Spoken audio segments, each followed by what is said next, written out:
Hey, I'm sorry for being such a big girl's blouse.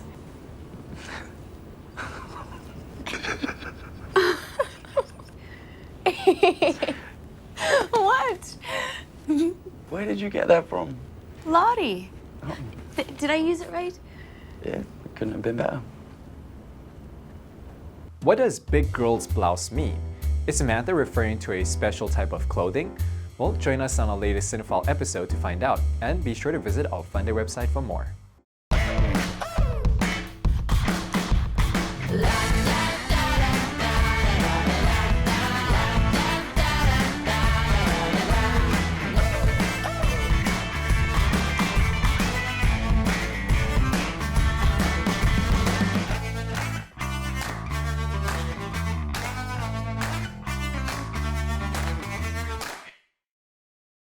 What's up, movie fans? I'm Wade, your Cinephile host. If Only is a 2004 romantic fantasy drama film starring Jennifer Love Hewitt and Paul Nichols. If you knew you only had one day left with the love of your life, what would you do?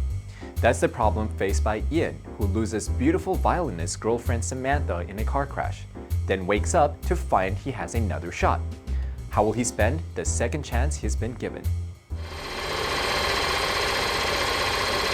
Ian Wyndham is a British businessman who lives with his American musician girlfriend Samantha Andrews in London.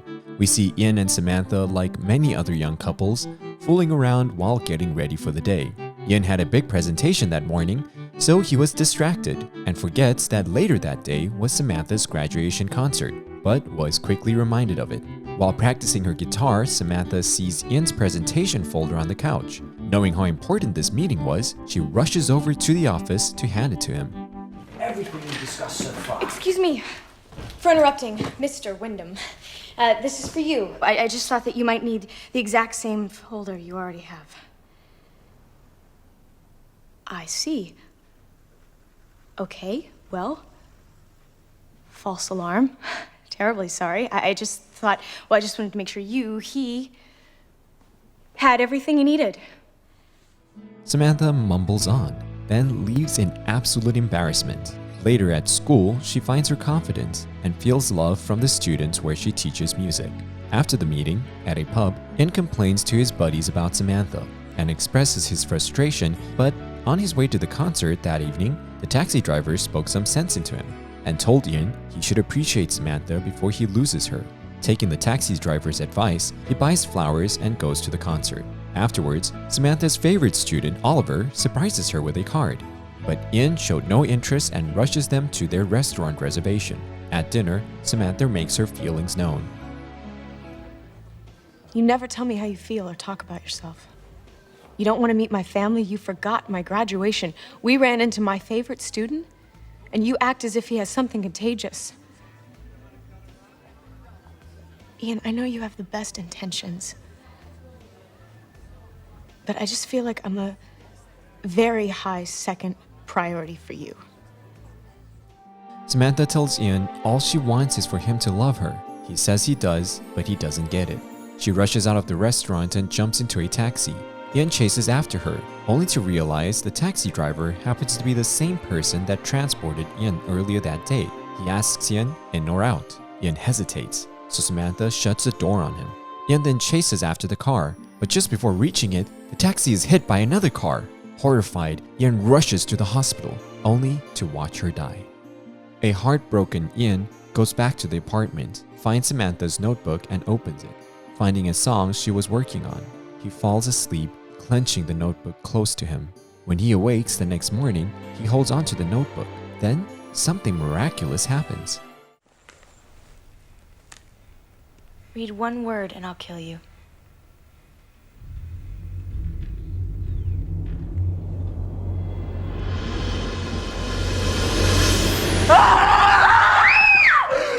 I was just kidding! You're here. Yes, and you're scaring me.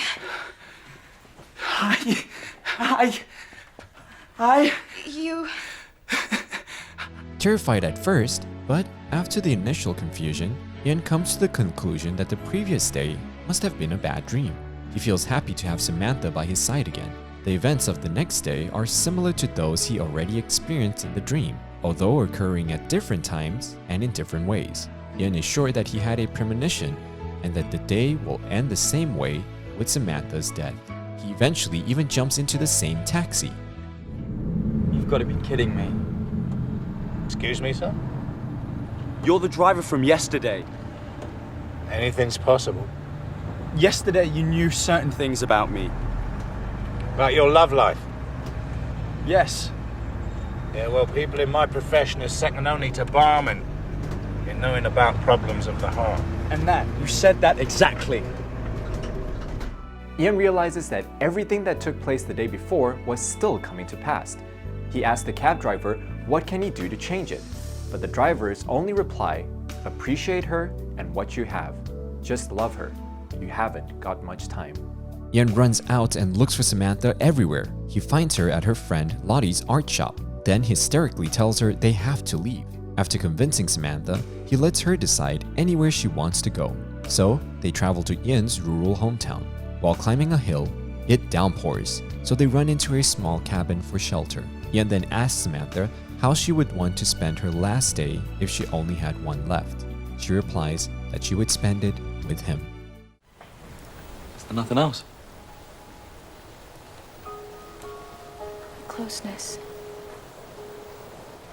An intense closeness.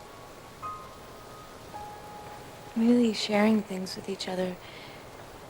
Silly things. Difficult things. It's what I've always wanted for us, and if we could have that, nothing could hurt us. He declares his feelings and they make love.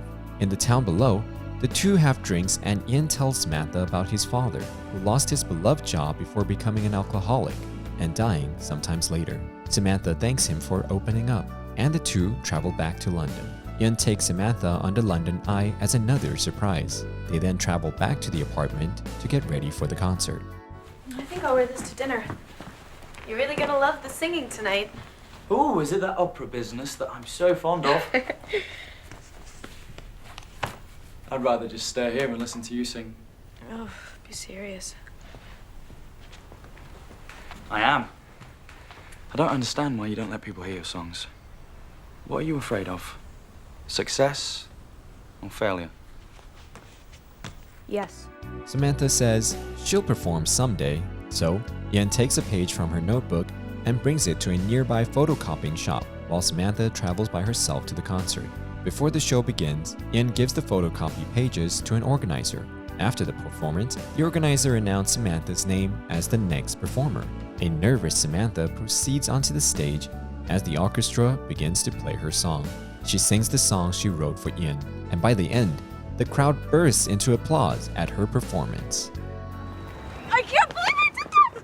I mean, what an amazing feeling. Do you have any idea how terrified I was? Well, it certainly didn't show. You were great! In the beginning, I couldn't even breathe. And then this calm came over me. My God, what an amazing feeling. You were so incredible. You're biased. Guilty as charged. They go to a restaurant, and Ian gifts her a bracelet with meaningful charms. After dinner, as both of them are standing outside waiting for a taxi in the rain, Ian realizes he doesn't have much time left with her. So, he proclaims his love to Samantha. Samantha, if not for today, not for you, I would never have known love at all.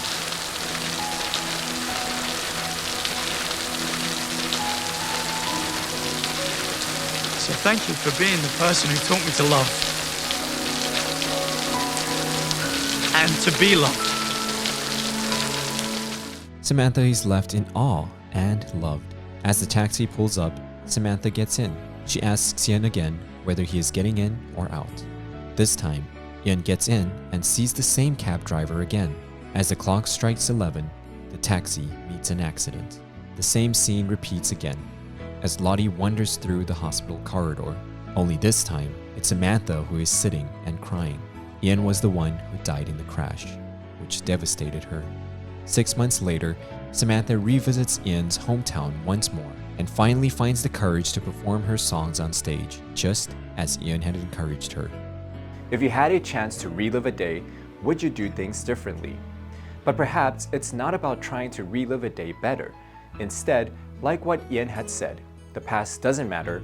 What matters is now, only now. So it's more about focusing on the present and the difference we can make today. 接下来我们来揭晓今天电影迷如果能再爱一次 If Only 要学什么。Samantha mentions that she's been a big girl's blouse, but it's not generally used to describe women. Instead, this informal British phrase is actually used to describe men. Big girl's blouse 并不是在说大女孩的衬衫，而是在描述 a weak and cowardly man, 软弱怯懦的男子。